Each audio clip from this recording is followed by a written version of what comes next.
And what is good, guys? Welcome back to another video. We got a lot to announce today, man. We got some tariff relief, a little bit more tariff beef coming out, and just a lot to cover today. You guys don't want to miss this video, man. We got Meta coming up. We got Nvidia looking okay. We got some tariffs. And honestly, Trump saying tariffs is making our economy boom. I don't believe that too much. Comment down below what you guys think. And we got some tariff relief for some importers, but we got to talk about long term and what to really expect and how to see a normal market again. Let's get started. So before I start, I want to give you guys a little homework, a little task. Pick any company that you guys want and let me know how much you guys think it's worth. Okay, you can do it one or two ways. You can tell me an overall value of what you will buy the company for, and or just tell me what you think a good stock price would be for this company. I just want to see if you guys can do it. And I mean, you can Google it and tell me the price, but I really just want to see your opinion on what you think certain companies are worth. And you could even comment down below some more factors that factor in. So yesterday was the start of June, and honestly, we are looking okay. We got some stocks like Meta, Nvidia, Broadcom, chip stocks mainly. Tesla is a little bit down. We haven't really been seeing Tesla move this low in a while. But honestly, man, stocks are looking okay, but we need better news to come out overall. The SPY, man, we did break past that 590 level yesterday. We honestly, man, it was kind of a surprise. I'm not even gonna lie. We went up and then we sold off and then we just started rallying a little bit. So honestly, stocks did look pretty good yesterday for a good start, and we did break past, and we do got this gap to fill upwards for the SPY.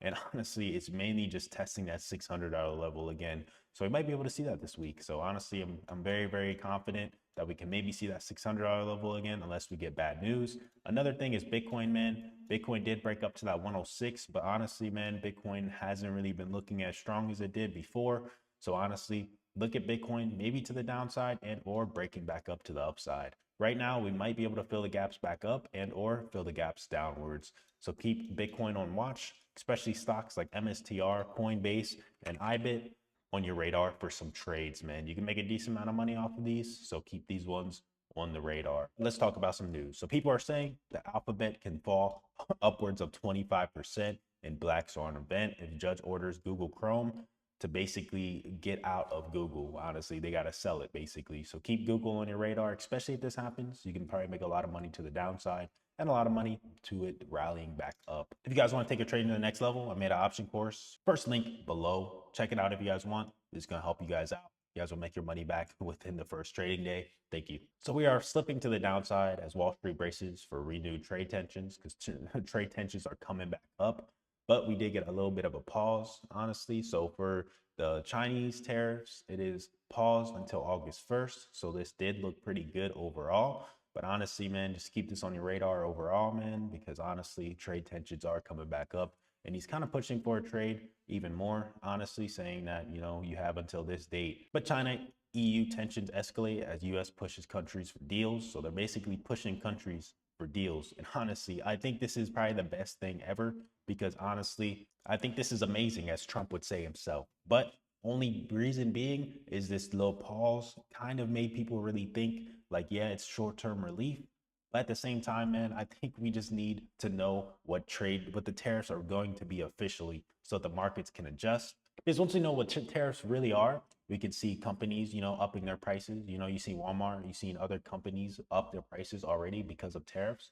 But if we can get to a normal tariff, like let's say the 10% minimum, 20%, whatever the tariff's going to be, yeah, it's going to mess up the economy. Yeah, the consumer is going to be paying for it. But I think that's just the best thing, because honestly, having these tariffs that we have now, where it's just moving up and down, we got pauses, then we get the tariffs back, it's just not good for the markets overall. And the markets are just going to be uncertainty, very volatile. This is great for day traders, but if you have a long term and then sometimes even swing trades, man, this is just not good enough, man. But honestly, this is moving the markets pretty strong. You can make a lot of money, but I know a lot of people that's also losing money on this. I think when tariffs are finalized, man, and we start seeing the numbers come in for the tariffs, how much they're killing the economy and stuff like that, we can finally get like a normal market. But that's going to take some time as well. So honestly, man, it is very stressful. And honestly, I just hope that we can get something, a lot of trade deals set in stone, some things signed. And honestly, things are going to be looking good again. With all that being said, man, let's get a little checkup before we get to some supports and resistance and give you guys some plays. So basically, man, S&P 500 closed nearly flat.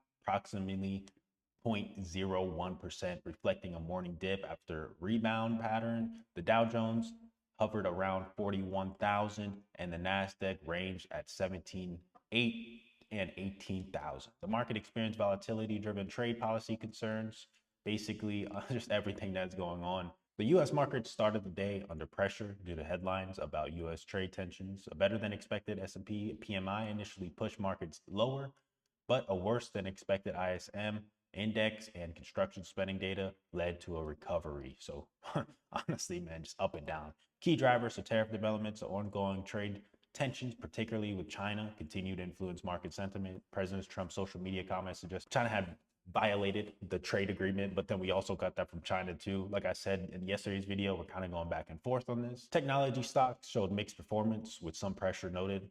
So some things to watch today, man. Look at the consumer confidence. Consumer sentiment data is expected today, which could influence market direction, especially given recent trade uncertainty. So please monitor anything related to the US, China, and EU trade talks or tariff policies, as these have been significant market movers. So let's get to some supports and resistance. Okay, so the SPY, man, I'm very pumped to see where the SPY opens up today. We are looking a little bit bearish. We like rallied up and then now we're looking like we're losing all the gains. So honestly, man, we might even open up all the way down here like 590 flat or something like that. So we could stay above the 590, look at 592.5, 594, 595, and all the way up to the highs of 598.3 to the 598.5.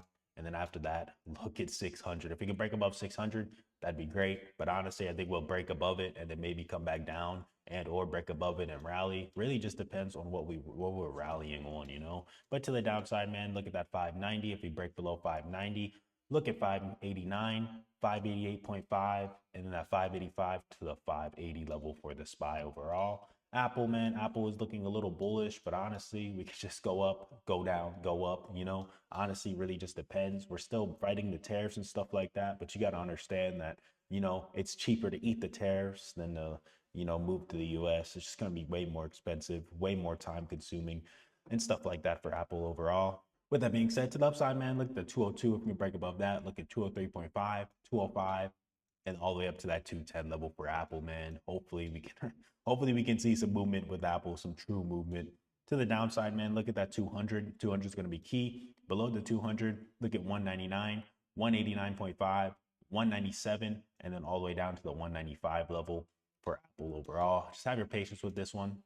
Honestly, like I said before with the video, you don't really see too much bad news with NVIDIA overall. Only bad news with NVIDIA is really just the China sales, honestly. So honestly, man, I think we can maybe rally back up. So honestly, next level, look at the 138.5, the 140, and the 145 to the 150 level for NVIDIA.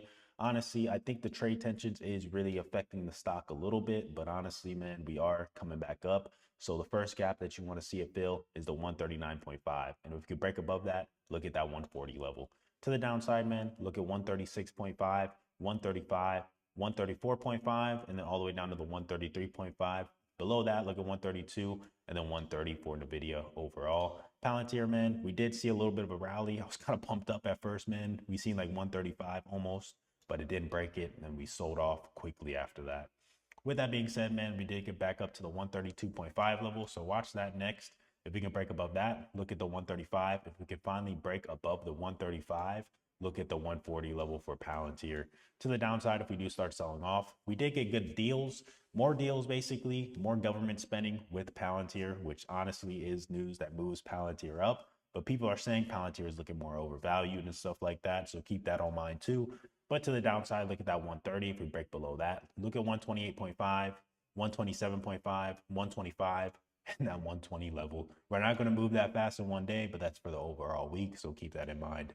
Tesla, man, honestly, man, I was looking at Tesla yesterday, and it is looking pretty bearish overall for the short term. So honestly, man, look at Tesla to the downside first. So look at 335, 330, 325, and 320 to the downside. To the upside, man, if we can break above that 345, look at 350. 350 is going to be a key level. After that 350, look at 355, 360, and then 368.3, which are the highs. If we break above that, look at 370, 380, and then that 400 level for Tesla. Elon Musk is back. He's announcing more things, and that new X chat might bring some, movement. We did get good sales for the first time. I made a short on it, but honestly, it was literally in one country. And then we shortly after that got some Euro sales and saying that the sales overall for Tesla is still dropping. So keep that on watch. So Amazon, man, both securities has named Amazon as a leader in AI and robotics, which is insane because robotics is very, very big. So honestly, man, to the upside for Amazon, look at 207.5, 209.5, 210, and look at the highs of around 212. We could break above 212, look at 215 and 220. If we do start selling off somehow, man, look at it to the downside. So 206, 204.5, 203, and 201.5 and 200. So honestly, man, this tariff relief can help Amazon out a decent amount. But at the same time, man, keep in mind that people are projecting the long term now. They want to see what the tariffs overall is going to be before they put money into a stock. So honestly, man, keep that on watch. Not the part that everybody's been waiting on. Let's do the top 5 stocks to look at today and even for the rest of the week. So first one is going to be NVIDIA, just because honestly, man, I was looking at NVIDIA and I was thinking like, bro, we don't really have too much bad news. We mainly just went to the highs because of earnings and just sold off. So basically, man, what I'm looking at for NVIDIA is for the gap upwards. Honestly, if we can break past that 140, we can look a little bit more bullish overall and start going up even more. And we just got that tariff fall, so it's going to be making NVIDIA look amazing. Next one, we're going to be talking about Amazon, man. Why Amazon? Because both securities has named Amazon as a leader in AI and robotics, and they're projecting major cost savings ahead. So look at Amazon to the upside because honestly, man, it is looking decent, but honestly, it's not looking too bullish, but it's not looking too bearish. But we can look at 210, and if we could break above that 210, we could look at some new highs for this week. So my next one is going to be Meta. Why Meta? Because Meta has been breaking up a decent amount, and we just got some good news with Meta yesterday saying that they're going to do Meta AI ad creation, and everybody's pumping this up. So look at Meta to the upside for now. Honestly, man, let's look at that 690 and that $700 level for Meta. This moved up by a decent amount yesterday and honestly just looked very, very good. Next one, of course, is Apple because its tariff pulse can benefit it a little bit and we've seen it break upwards a decent amount. Investors are focused on Apple's Worldwide Development Center, WWDC, starting June 9th, where AI advancements, particularly updates on iOS 18 and Apple Intelligence, are expected to be revealed. These developments could shift attention from tariff concerns and potentially drive stock movement. So honestly, if this is great, this can bring Apple stock up overall, but that is next week. But in anticipation for it, man, we can see Apple move a decent amount. So hopefully Apple can move a decent amount and we can see it finally break past that 202 and maybe get up to 205 to that 210 level. Next one is HPE. We have earnings coming up, man. HPE is set to report earnings after market close on June 3rd. The stock is down 16.9% year to date, but its high volatility and strong liquidity make it a candidate for volatility-driven trading opportunities, especially around its earnings release. Investors will look and insights into how HPE is navigating tariff impacts and enterprise IT demand. So keep these 5 stocks on your radar for today. But my boys, man, overall for the stock market, just take your time. Don't FOMO any trades, man. Like literally, it's really just time management. If you take your time on trades, man, you can make a decent amount of money, day trade, swing trades, and even especially in your long term. But with that being said, man, let me know what stocks you guys are trading. Let me know how much money you guys made today, and good luck trading today. Thank you for watching. Smash the like button, subscribe if you guys are new. We're almost at 500 subs. Can you help me get there? Thank you. Peace out.